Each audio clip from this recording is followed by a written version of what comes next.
Awesome. So in today's lesson, we're going to be going over one of the chapters of Module 1, and this is going to be quick comping. I call this dirty comping. So Sam's going to help share an Excel spreadsheet that breaks down square footage and expected expenses based on the square footage. Again, these are average numbers, and they will fluctuate depending on the market you're in, um, and the things that you utilize within that. So as you can see, on the top line number 2, you're going to see 1,000, 1,500, 2,000, 2,500, 3,000 plus. That is the square footage of the properties that we found to be the average when it comes to these types of expenses overall. Trash is about $60 on average, sometimes more. We have a property that we do pay $100, but since it's only one property, it's not the norm in that sense. Utilities based on the property size. Again, we're rough estimating all this based on experience from the properties that we've marketed and worked with. Cleaning expenses. This is based on an average amount of cleans per month. We usually stick to a 6 to 7 cleans per month range. Again, depending on the amount of people you're booking, that'll fluctuate that. Wi-Fi and internet, we get the standard package. And we always make sure it's high speed, but an average is out to 60 to 75 a month. Snow and lawn, same thing. We've seen as low as 150 and as high as 250. We have operated in the winter months with snow plowing and shoveling. So we also have supplies and war chest.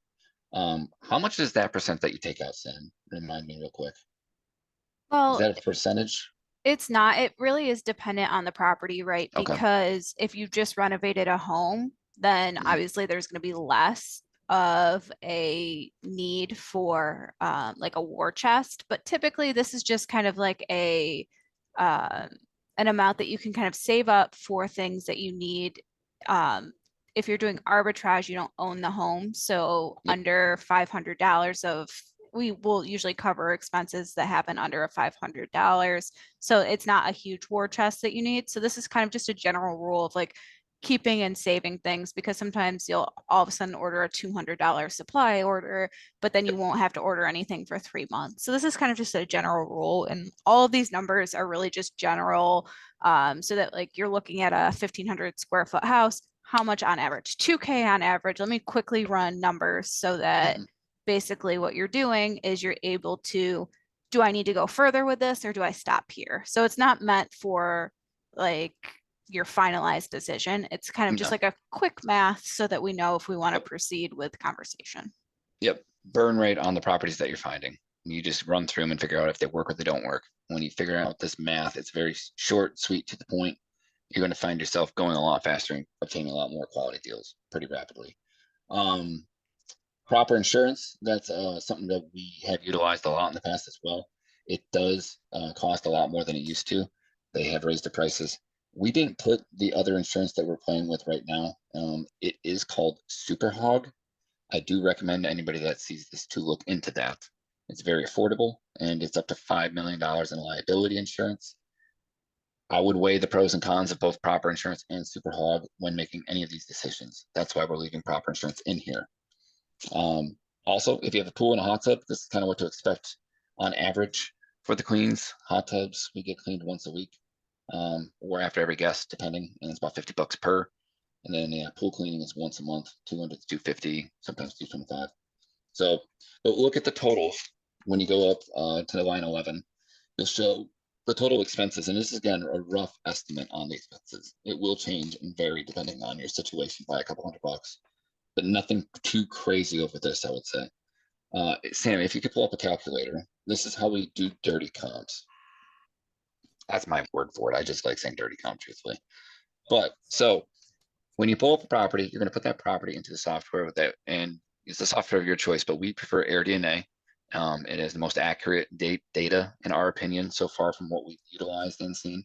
So let's say you throw a property in there, and the property is going to produce about $60,000 in gross revenue.